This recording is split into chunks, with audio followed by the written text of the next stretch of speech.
Fala pessoal, sejam bem-vindos ao Arena Ambiental. Hoje com o tema Inovação Socioambiental dentro da economia circular. Com o especialista Alisson Palamar, da empresa Catalisar. Alisson, seja bem-vindo ao Arena Ambiental. E eu gostaria de fazer a pergunta: o que é inovação e sustentabilidade? Boa tarde, Bruno. Tudo bem? Primeiramente, gostaria de agradecer o convite de estar aqui com vocês hoje, comentando um tema que, para mim, é de muito carinho e de muita admiração, essa área de sustentabilidade e inovação. E, para responder a sua pergunta, eu enxergo que seria colocar o impacto ambiental e social no coração da estratégia. Ou seja, desde o momento em que repensamos os produtos, a logística, a sua reciclabilidade, o incentivo, isso vai agregar na geração de valor econômico para as empresas, para a sociedade. É isso. Alisson, eu sou da área de resíduos, né? A gente estava conversando aqui, e logo me faz pensar sobre economia circular, né? Como que a gente pode pensar em inovação socioambiental para a área de economia circular? Olha, eu partiria do princípio da mudança estrutural, uma vez que a gente encaixe princípios como rastreabilidade, né, que é entender de onde esse resíduo é gerado, todo o seu ciclo de vida, que é o principal conceito da economia circular, desde a sua origem até a sua destinação final, onde o produto retorna para a cadeia. Ela, a partir dessa rastreabilidade, temos outros modelos de negócios circulares que realmente vão pautar a vida útil desses produtos, não mais naquela lógica do consumo e descarte, mas sim da duração do produto, a reciclabilidade que esse produto vai ter, como o seu design pensado para a parte que ele chega nas cooperativas, porque para muito além de algum material reciclável, é preciso pensar a sua reciclabilidade no processo. E também, com os modelos de negócio circular, a gente busca minimizar a geração de resíduos e evitar a extração de recursos, uma vez que esse produto ele volte para a cadeia, diminuindo assim o impacto ambiental que ele vai causar. Alisson, perfeito. Mas vamos voltar lá, né, na economia circular. A sua explicação, ela foi direto na questão ambiental e no processo da economia circular. Mas pensando no social, né, no impacto social, o que seria inovação social? O que a gente poderia apresentar como inovação social dentro da economia circular?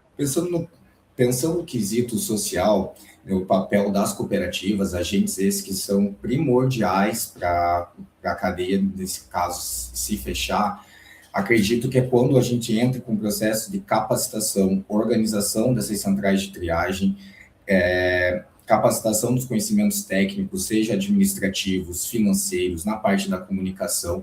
É quando você enxerga aquele ator que muitas vezes é negligenciado como um ator principal da cadeia e sim o elo mais poderoso, digamos, que a gente tem ali, que é esse elo do social que vai conectar a indústria, né, seria o grande gerador, o stakeholder, a sociedade civil, a população, nós que consumimos, e a cooperativa, o poder público, perdão, colocaria antes, que comumente realiza a destinação desses resíduos, né, através da coleta seletiva, aí as cooperativas estruturadas. Algumas que já fazem o processo da separação, prensagem e comercialização, como outras que hoje já estão num processo mais avançado e conseguem extrair outros recursos, por exemplo, um subproduto, né, um insumo, que vai condicionar direto na cadeia, evitando assim que ele passe por atravessadores, que muitas vezes são elos que vão prejudicar e diminuir a qualidade desse resíduo que chega, porque ele não exige uma certa rastreabilidade,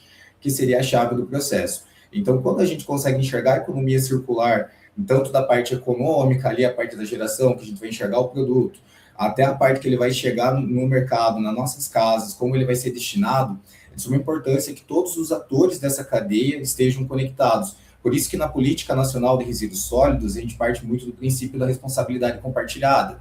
Então, não é somente dever da empresa, do Estado ou da sociedade, é um dever conjunto de todos que faz o trabalho de fato acontecer. Alisson, e você falou uma coisa muito interessante, que é conexão, né, entre todos os atores. E isso, a palavra conexão, fez referência às green techs, né, as clean techs. Qual o papel dessas clean techs, green techs, para a inovação socioambiental dentro da economia circular? Ótima pergunta, Bruno. Partindo um pouco também da minha experiência, hoje eu atuo com startup, eu enxergo a praticidade para acelerar a inovação, ou seja, as startups, empresas assim, elas possuem, digamos, menos medo de errar e de tomar uma atitude que realmente vá e ataque algum gargalo que esteja na operação. Ela vai diretamente propor nichos que vão ser problemas, alguns passivos que a própria empresa pode ter, como a rastreabilidade, otimização dos recursos, questões da própria automação. Então, hoje, enxergo muito potencial nesse caminho por conta da possibilidade de testar coisas novas. E, além disso, a gente tem essa parte bacana que as green techs, startups conseguem trazer isso muito forte, né, nas suas metodologias, mas a gente tem um fator impeditivo que se chama o tempo. Normalmente, projetos com startups, green techs, pode ser através de provas de conceito ou algum outro tipo de contratação, mas a duração é muito mínima. Por exemplo, projetos de apenas 6 meses. Quando a gente está pensando em projetos macro de sustentabilidade, a gente sabe que não adianta unicamente, exclusivamente, implementar uma política. A gente precisa que as pessoas que estão à base entendam o porquê daquela mudança, justamente para que elas não a temam no longo prazo. E também precisa partir do princípio de não pensar simplesmente no produto, no início dele, e sim em toda a duração do ciclo de vida.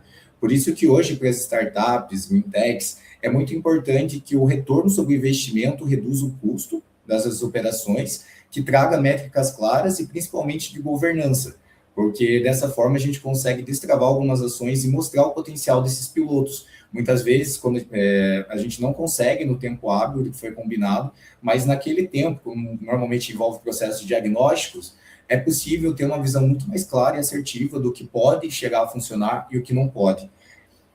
Também pensando na situação assim, das startups, nesse contexto de sustentabilidade, economia circular que estou comentando hoje, a gente tem o fator das cooperativas, que muitas vezes algumas empresas vão buscar parceiros com as cooperativas, vão buscar um compliance, mas a realidade na base da cadeia é totalmente diferente. São estruturas que às vezes não oferecem o mínimo de infraestrutura, a governança é fragilizada no processo, a falta de identidade do grupo, de sentimento de pertencimento, documentação às vezes é um processo muito moroso, que não consegue ser destravado num curto tempo, então exigem tempos maiores para de fato a concretização dessas ações. Mas novamente afirmo que essa possibilidade de acelerar a inovação, trazer soluções novas, atacar nichos específicos é uma grande vantagem, um potencial dessas organizações. Alisson, você tocou num ponto muito importante, assim, que são organizações. E eu vou fazer uma pergunta aqui, né, uma dúvida, como se fosse uma provocação aqui para você, que é o seguinte: as grandes empresas, né, muitas delas, elas têm projetos de economia circular, né? Mas isso por conta de cumprir as metas sociais e ambientais. Você acha que essas empresas elas estão mudando a mentalidade, pensando em economia circular como estratégia de negócio, ou ainda apenas cumprindo metas sociais e ambientais? Obrigado pela pergunta, Bruno. Bom, para não acabar generalizando, eu vou colocar 3 pilares que eu acredito que sejam fundamentais. E entendo que a partir do momento que eles são cumpridos, aí sim, as empresas estão de fato cumprindo sua agenda e não mais como algo obrigatório, mas sim com intenção e estratégia. O primeiro pilar é ter essas metas corporativas bem claras, definidas, da onde se quer chegar, para onde se quer ir e o que temos hoje em dia. O segundo pilar seria o portfólio supply chain bem definido, né, o que vai ser realizado nesse processo, quais são os insumos necessários para a cadeia. Como eu falei, supply chain significa cadeia de suprimentos. Acho, além do portfólio, o supply chain precisa estar super bem condensado, estudado, para que ele de fato entenda-se aonde está o gargalo da operação. E o terceiro seria dados e auditoria. né? O que vai comprovar que a empresa, de fato, está fazendo a sua parte, está contribuindo com o desenvolvimento sustentável, mas de maneira concreta e eficaz, através de dados e auditoria. Percebo que hoje a riqueza e até o futuro dos investimentos, como tem acompanhado nas multinacionais e empresas, são a questão dos dados, a importância deles e o valor que eles vêm trazendo hoje em dia. Então, as empresas hoje, para que elas de fato estejam colaborando com esse processo, elas precisam redesenhar suas embalagens para que aquela embalagem seja de fato reciclável, né? A gente tem exemplos de pets que são coloridas em outros tons que hoje não há reciclabilidade, então a gente precisa pensar para além do estético, se aquele produto no final faz sentido, ou ele vai virar mais um passivo ambiental quando chegar nas centrais de triagem. A exigência de rastreabilidade para que de fato seja comprovado de onde está vindo esse resíduo em quantidades, toneladas, preço, porque o preço aqui vai ser muito importante para que a cadeia funcione. Não existe como ter uma cadeia funcional se algum elo é fragilizado, principalmente na aquisição desses materiais. Tá? Hoje, a Catalisar, empresa que eu represento e atuo atualmente, ela já trabalha nessa perspectiva de fato, conectar a indústria a cumprir as suas metas, que não sejam só metas pré-estabelecidas, mas que façam sentido para o contexto. A gente enxerga muito o potencial do território antes de fazer essa conexão entre esses atores e a perspectiva das cooperativas, que vão ser a base de onde a gente vai atuar. Com esse movimento do compliance que a gente vê com as empresas, com cooperativas, e com outras startups que entram nesse processo para agilizar, né, conforme a gente tinha comentado na pergunta anterior, fortalece a cooperativa, uma vez que vai levar conhecimento, capacitação, vai também apoiar na obtenção da documentação. A gente sabe que hoje, numa realidade, numa cooperativa, muitas vezes o que é produzido, comercializado no dia, vai ser o que a pessoa possivelmente vai ter de renda naquele momento. Se a gente pega a realidade, assim, de alguns estados, a gente não vou aprofundar aqui, porque não é a intenção, mas a gente vê um valor ínfimo em relação à valorização dos produtos, a ampla concorrência com ferros velhos, atravessadores, enfim. Quando as empresas investem nessa parte da documentação, elas apoiam as cooperativas para que elas se desenvolvam. A gente sabe que o processo documental é um processo caro, além de moroso. Muitas cooperativas elas precisam fazer escolhas diariamente, se vai ser escolhido um investimento isso, ou vai ser dividido, né, integralmente entre as pessoas que assim o fazem, que são a cooperativa, né, os cooperados, que fazem parte, podem ser autônomos ou não. Então, eu vejo que para as empresas, de fato, estarem colaborando, é muito fácil você ficar no econômico e na governança, mas a gente não pode esquecer do social, porque sem pessoas, a gente não tem cadeia, a gente não tem trabalho, a gente não existe reciclagem, não existe planeta sem nós, seres humanos.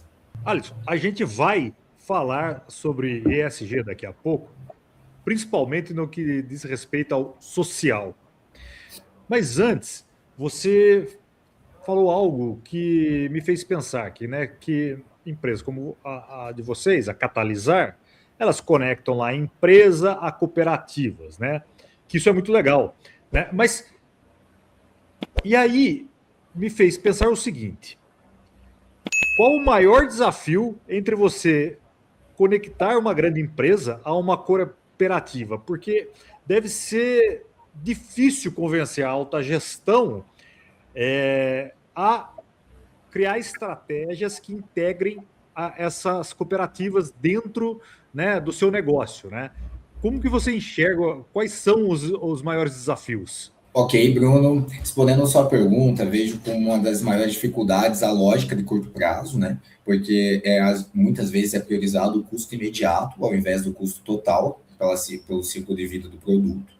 E, para além disso, a dificuldade de enxergar a importância do investimento nesses projetos para a sustentabilidade. Diferente de compras logísticas que já têm um poder decisório dentro das corporações, esses projetos, né, ficam muito nichados dentro do departamento do meio ambiente, de responsabilidade social, que muitas vezes não vai ter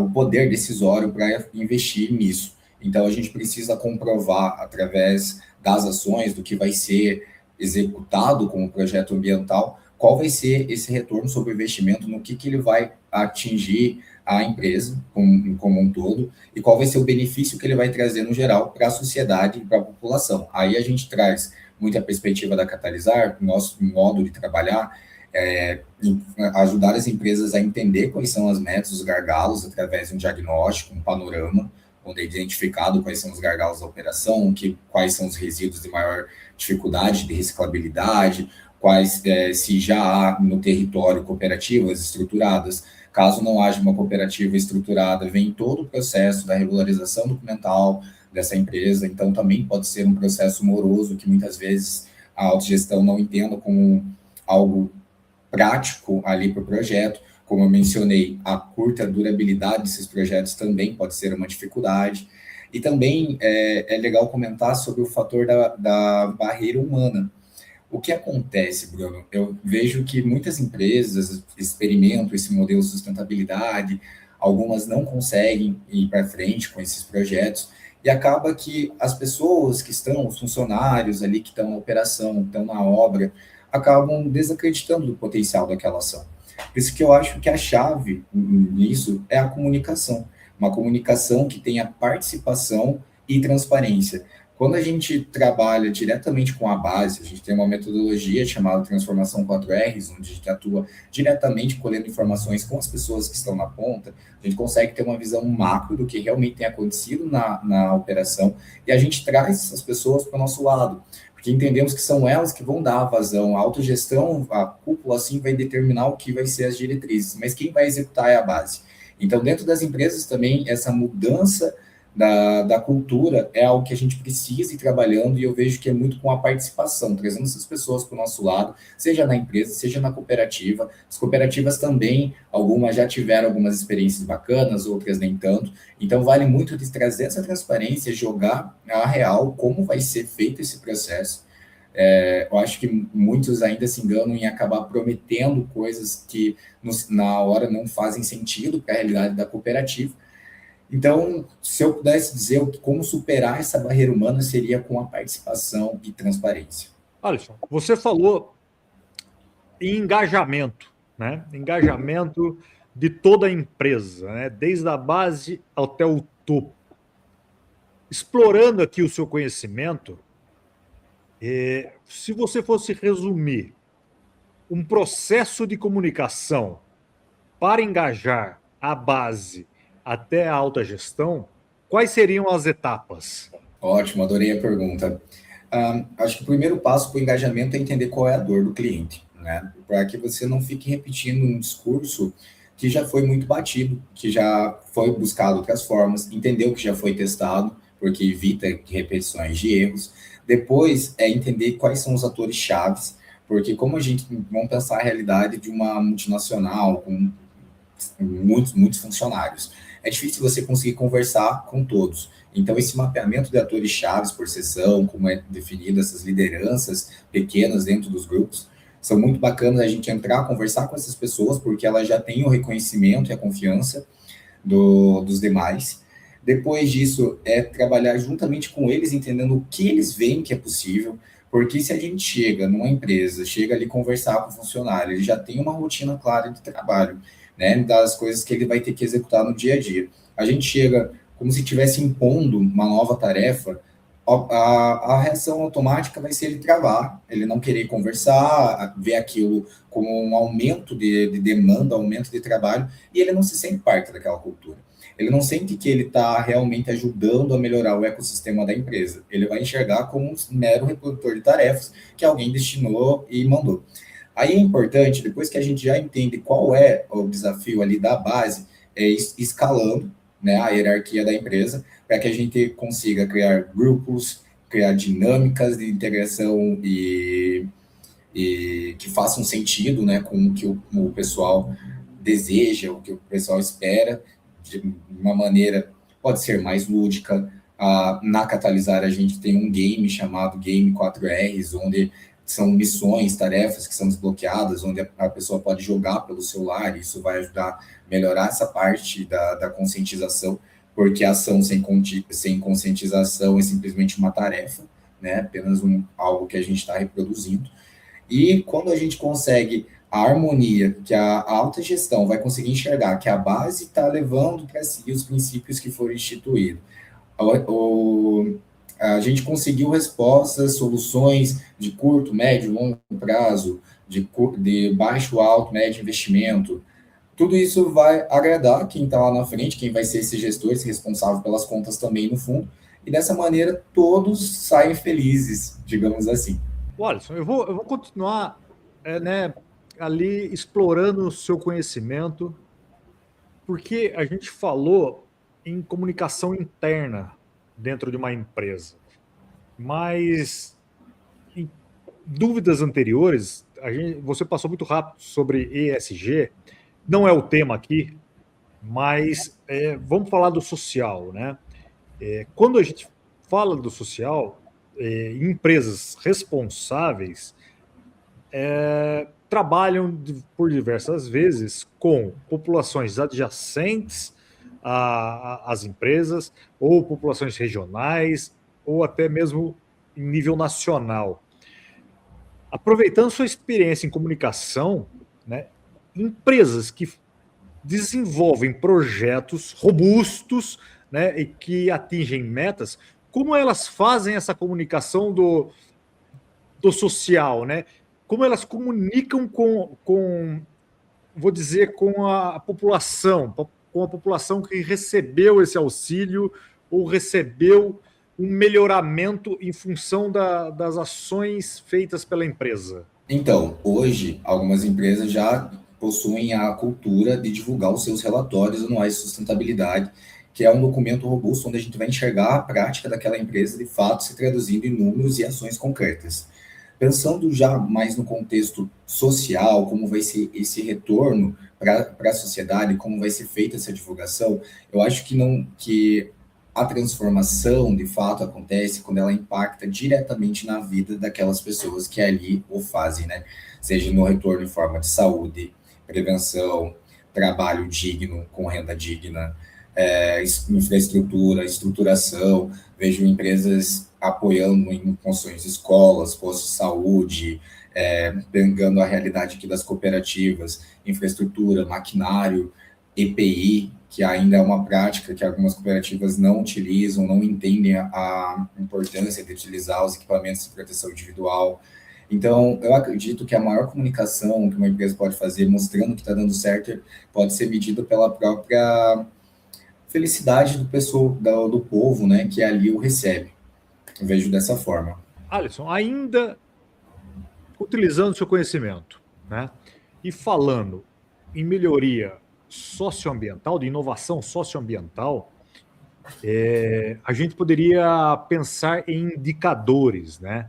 É claro que eu não vou falar dos relatórios de ESG, porque eles são complexos, grandes, mas você pode citar indicadores, ou até melhor, você pode dizer casos reais, né? Pode trazer casos aqui para a gente e dizer quais os indicadores que foram melhorados, né, na implementação de algum projeto? Claro, vou comentar uma experiência anterior que a gente teve na Catalisar. A gente teve um projeto com uma grande siderúrgica aqui do Brasil, também está na Europa. No início do projeto, foram mapeados onde estavam as lixeiras, os pontos de entrega voluntário. Posterior a isso, foi começado a trabalhar com um grupo que representava uma área, que nesse caso era a área da redução, como um projeto piloto. Dentro do projeto piloto, a gente conseguiu mapear quem eram as lideranças desse processo da redução, os principais resíduos, quais eram as maiores gerações, principalmente focando no reciclável, que era a nossa ideia. Então, a partir desses mapeamentos, a gente começou a pensar o engajamento. Para isso foi criada uma metodologia, que foi o Desafio Aço Verde, onde a gente conseguiu montar equipes por turnos, onde equipes se comprometeram a cumprir atividades como criação de um mascote para coleta seletiva dentro da fábrica, o que é muito legal, uma vez que traz essa sensação de pertencimento, que você sabe que você que ajudou a construir o seu time, enfim. Pediu algumas missões como o que você enxerga que pode ser feito de melhoria para a área, então descarte de caixas para descarte de uniforme, coisas que já não teriam essa reciclabilidade do material reciclável. E, posteriormente, a gente fez um desafio de votação para engajamento desses mascotes, conseguindo mais de 1.000 participações e votos únicos para a área. Depois disso, quando foi concluído esse desafio, foi feita uma cerimônia onde a gente participou juntamente com a diretoria, tomadores de decisão da empresa e os colaboradores que participaram do processo desde o início. Quando o projeto terminou, brilhou o olho da gestão com a ideia de expandir isso para as outras áreas. Então, um indicador de sucesso é a própria repercussão que a ação vai ter, principalmente se a gente pensa em grandes empresas, a diminuição do custo da operação. Então, hoje, centralizado ali, mapeado as lixeiras, foi melhorado a rota da coleta seletiva interna. Então, dinamizou o processo, economizou gastos, trouxe engajamento, trouxe sentimento de pertencimento. Então, de maneira assim, mais geral, eu vejo esses como indicadores de sucesso, sabe? Olha, e com essa explicação, eu não consigo deixar de pensar em algumas coisas aqui, e eu gostaria de dividir com você, né, para você nos ajudar. Quando a gente fala de inovação social, né, dentro da economia circular, logo me vem à cabeça na distribuição de renda, né, na melhoria das condições que você já citou, e, né, menor risco a quem está trabalhando. Você poderia nos ajudar aqui a dizer outros indicadores, né, quais são as metas para quem trabalha com inovação socioambiental dentro da economia circular, né? O que de repente tem como meta de redução, né, e aumento? Por exemplo, geração de renda, né, diminuição dos acidentes. Você pode citar mais metas? Bruno, ótima pergunta. Enquanto catalisar, a gente vai entender muito qual é a expectativa do nosso parceiro, nosso cliente, quais são essas métricas. Mas como veio muito do social, não posso deixar de pensar em questões como alfabetização, redução de desigualdades, muito vinculados aos objetivos de desenvolvimento sustentável, erradicação da pobreza, o acesso à saúde e educação de qualidade. Além disso, colocaria o protagonismo também desses atores perante o seu trabalho, né? Tradição ali cooperativas, que elas tenham condições para operar de maneira justa, segura, correta, em cima de dados, que a gente consiga dinamizar esse processo, porque a tecnologia está aí, a gente precisa se enquadrar nas coisas novas que estão vindo para facilitar nossas vidas, e esse movimento também passa por todos os atores. Então, essa questão social, tecnológica, desenvolvimento, saúde, são questões básicas e primordiais, né, para qualquer ser humano. Alisson, eu vou aproveitar aqui essa conversa, né, porque eu acho importante, como é um bate-papo, eu sou uma pessoa que tem uma certa experiência em África, e a gente está falando de um tema super legal, super latente, que é inovação socioambiental. E quando a gente fala de inovação, muitas das vezes, a palavra inovação infere que a gente vai propiciar algo novo, ou algo diferente, mas, na verdade, inovação pode ser entendido como propiciar o básico, propiciar o saneamento, como você disse, a educação, acesso à educação, a nutrição, a diminuição de vetores, ao acesso à água, acesso esgotamento sanitário, acesso à recolha de resíduos de qualidade, né? Ao fomento de segmentos, né, que estão adjacentes à economia circular, fazendo com que haja distribuição de renda, né? Seja ela recolha de alumínio, de plástico, de transformação de pneu, de resíduos de construção civil. E a sua colocação foi muito pertinente e eu acho foi fantástica. Mas eu queria ter colocado esse ponto, porque inovação não é criar algo novo, às vezes é dar acesso digno ao que já existe, né? Então, eu só queria fazer esse ponto aqui, que eu acho legal, interessante no nosso bate-papo. Agora, voltando ali especificamente, você falou sobre tecnologia. Você pode citar exemplos de tecnologias, né, que estão sendo implementadas nas questões socioambientais? Claro, claro. É bacana a gente pensar que inovação, como você bem traz, ela não é só tecnologia, né? Ele é todo um desenho do sistema, desde o básico até o avançado. Então, eu gosto muito do termo tecnologias sociais, que são tecnologias que elas possuem fácil replicabilidade. Por exemplo, vamos falar de uma ação, uma atitude dentro cooperativa.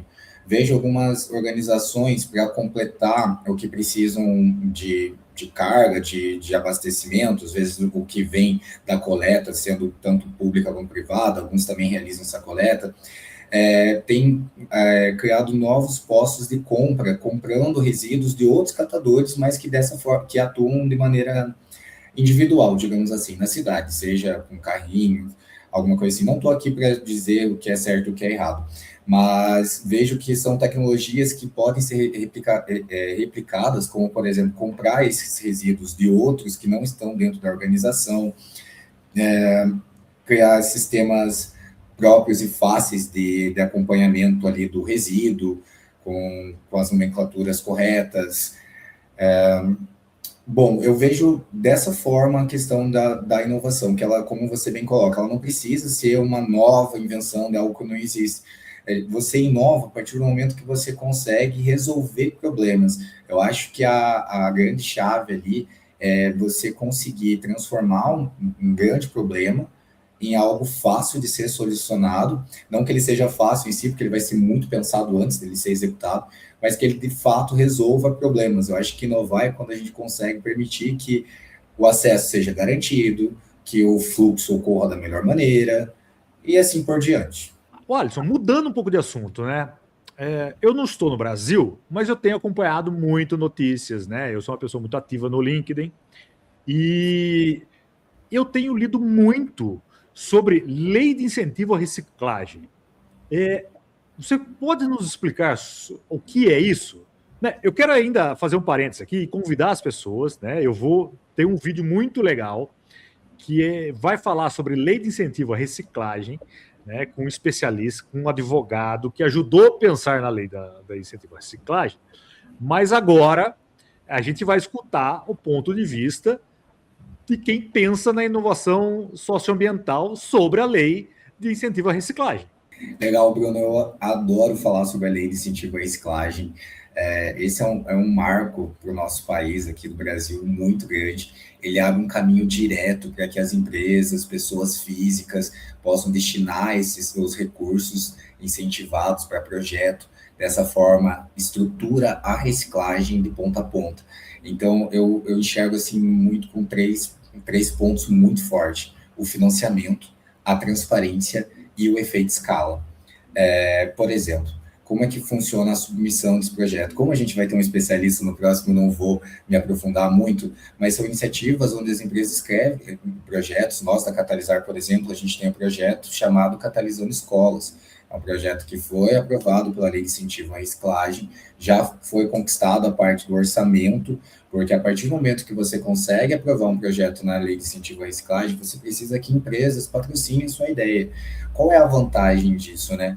Além de você ter a transparência de como vai ser feito o projeto, onde seu dinheiro está sendo investido, é muito o retorno do que aquilo vai trazer, trazendo assim um efeito escala, onde outras empresas também podem enxergar aquela iniciativa e investir naquele projeto. Para contextualizar, como é o nosso projeto Catalisando Escolas? A gente vai atuar em São Mateus, São Paulo, com mais de 5.000 alunos, professores e membros da comunidade escolar. O nosso trabalho vai ser pautado em 3 eixos, que é a educação ambiental, a coleta seletiva e o engajamento direto com as cooperativas locais do município.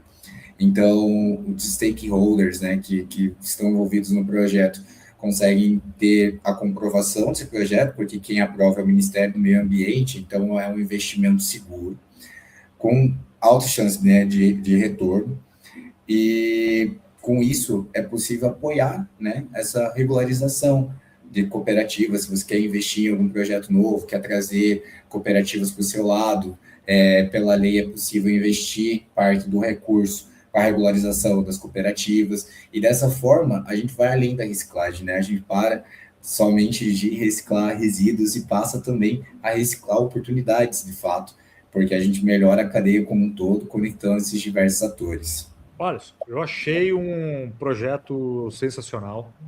Eu desejo demais, sucesso demais no projeto Catalisando Escolas. Eu acho que são projetos como esse que promove, né, que fomenta a economia circular. Alisson, a gente está chegando ao final. Eu gostaria, se possível, né, que você falasse quem é o Alisson Palamar e o que é a empresa Catalisar. Alisson Palamar é um jovem apaixonado por inovação, sustentabilidade. Comecei nessa vida incrível aos 21 anos, hoje com 27 anos, já estou um tempinho aí na jornada.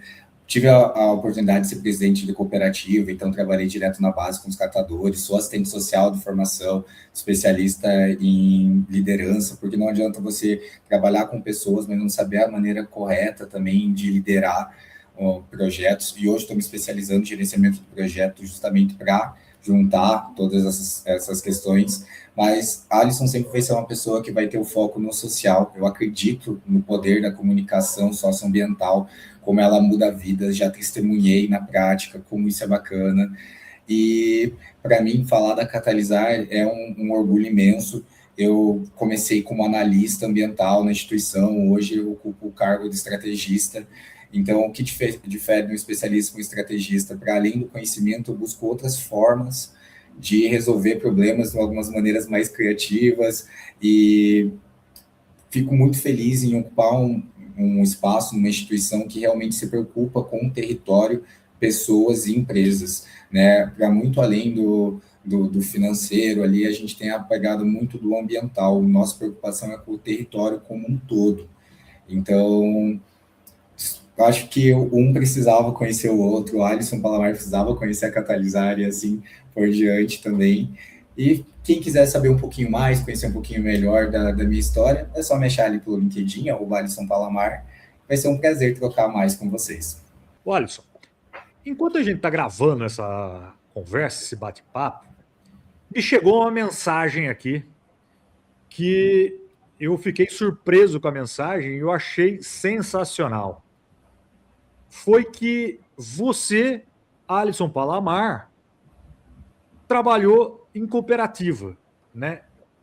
E atualmente você está numa empresa que faz a conexão de grandes empresas, de médias empresas, com cooperativas, né? Você está auxiliando grandes empresas a se conectar com cooperativas, né? E a gente está falando de inovação socioambiental dentro da economia circular. Nos conta essa experiência, nos conta essa transição, como é trabalhar lá dentro da cooperativa, né? Traga para a gente a realidade da cooperativa, as dificuldades dessa cooperativa, né? Você já deve ter sentido a dor da cooperativa, já sentiu o que é falta de inovação, o que é a falta do social dentro dessa cooperativa. Maravilha, é uma história que sempre me enche muito de orgulho comentar sobre. Tive uma experiência de gestão de aproximadamente 2 anos acabei assumindo a presidência de uma cooperativa aqui no interior do Paraná. Quando iniciado o projeto, né, o trabalho com a cooperativa, era como é a realidade de muitas ainda: desorganização, acúmulo de resíduos, baixa produtividade, layout produtivo incorreto, que acabava dificultando ainda mais a produção. Então, com um olhar mais sistêmico, também muito humanizado, que a gente precisa partir disso para trabalhar com pessoas. Ainda na minha situação, por ser um cara novo, você acaba encontrando pessoas com perfis mais de idade, que muitas vezes não vão te levar a sério, então exige bastante jogo de cintura para se colocar na realidade ali e entender um pouquinho desses desafios. Com o processo de organização, a gente parte da gravimetria dos resíduos para entender quais são os principais resíduos que estão chegando, quais não estão tendo vazão, o que hoje seria um problema.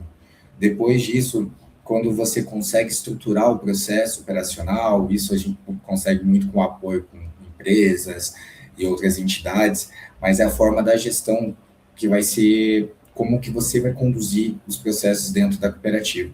Muitas vezes você vai pegar situações de alcoolismo, situações de drogadição, adicção. Então, são pessoas, muitas vezes, estão à margem, não estou aqui generalizando, não estou falando que isso é uma realidade, uma verdade absoluta, longe disso, mas acontece com uma certa frequência em algumas localidades. A gente não está aqui para julgar, a gente está aqui para abraçar, entender e pensar como melhorar isso. Um processo, quando a gente começou a organizar o processo produtivo, que a gente conseguiu conversar com outros atores, com outros compradores, para que valorize a vazão do material, que aquele material ele seja alocado no local correto, né, longe de chuvas, porque para evitar periculosidade, doenças, né, e outros fatores. Quando você começa a valorizar esse material, automaticamente a renda começa a crescer também. No primeiro mês que a gente conseguiu ter um salto de aproximadamente R$ 800 por cooperado para cerca de 2.000, 2.200, a gente encarou muitos outros problemas, como o pessoal não ir mais trabalhar, não entendeu, tipo, receber aquele dinheiro e acabar indo gastar ou, né, se perdendo um pouco nisso. Por isso a gente teve que pensar uma gestão mais integrada, que pensasse na parte psicológica também, com apoio de parceiros ali, contatos, uma grande rede do bem, que eu costumo falar que a gente criou. A gente começou a proporcionar atividades de educação física e conversa com psicólogo, para que eles pudessem trazer quais eram os problemas que os afligiam no dia a dia. Também, para colocar ordem na casa, a gente precisou criar um regimento interno, que foi um processo super colaborativo, onde todo mundo opinou, votou e decidiu. Uma coisa que eu gosto muito da cooperativa, associação, é que não existe uma figura, né, né, eu, no caso, eu era o presidente, mas isso não significava nada. Eu nunca fui maior que alguém, maior que a gestão, maior do que a própria cooperativa. Acho que isso que é tão bacana desse tipo de organização. A partir do momento que a gente conseguiu entender quais eram esses gargalos, começou a trazer conhecimento, trabalhar questões financeiras, do porquê cuidar da saúde mental, senti que houve uma melhora da relação com as pessoas e também delas com o próprio dinheiro, com o próprio trabalho. Consequentemente, a própria produção aumentou. E eles mesmos foram pensando outras formas de dinamizar o processo, abertura de segundo turno, né, continuar a operação no período da noite, que a gente tinha um galpão bem iluminado. Enfim, acho que quando a gente pensa para além da gestão, quando a gente vai trabalhar com cooperativa, a gente não pode esquecer que você está trabalhando com seres humanos, pessoas que possuem suas histórias que nem sempre são fáceis. Nas cooperativas, a gente enxerga mais mulheres na frente do processo, muitas vezes mulheres de idade. Então, é entender que a gente não pode enxergar simplesmente como elo de cadeia, são pessoas que estão ali, vou incentivar ali com um recurso e eu preciso dessa massa em troca. Não, vamos entender que também tem seres humanos naquela ponta, com suas dores, suas fraquezas, suas vontades de crescer. Nisso a gente foi descobrindo novos talentos na parte da comunicação, o pessoal começou a criar dancinhas com com o tema da reciclagem, que atingiu toda a população. A gente fez uma ação coletiva com a prefeitura, onde teve mais de 1 milhão de visualizações, que foram entregues sacolas. Então, para além dos muros da cooperativa, a gente saiu dali e foi para a cidade.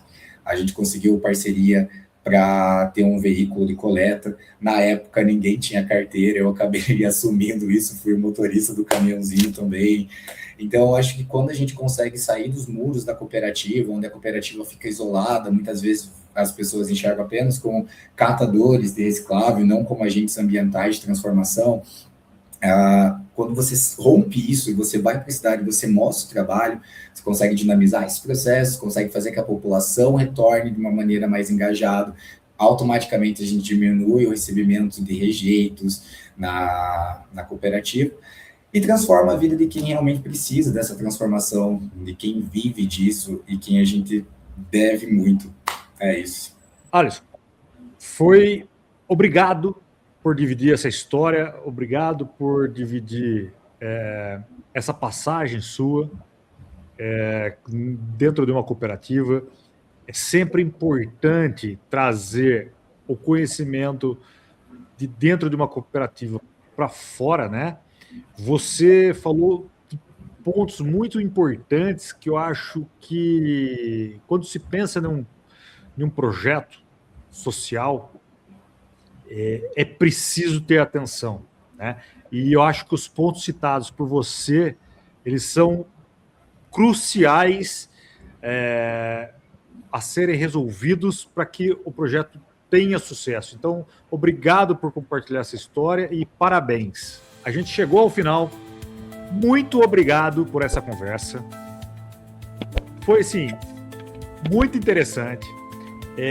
A questão de inovação social, como você colocou, assim, você trouxe uma visão realmente social. Isso foi um bate-papo bacana. Você contou uma história sua que eu achei sensacional. Só enriqueceu esse nosso bate-papo. Então eu quero agradecer o Alisson, a Catalisar, e espero contar com você para próximas conversas. Obrigado e até mais. Será um prazer.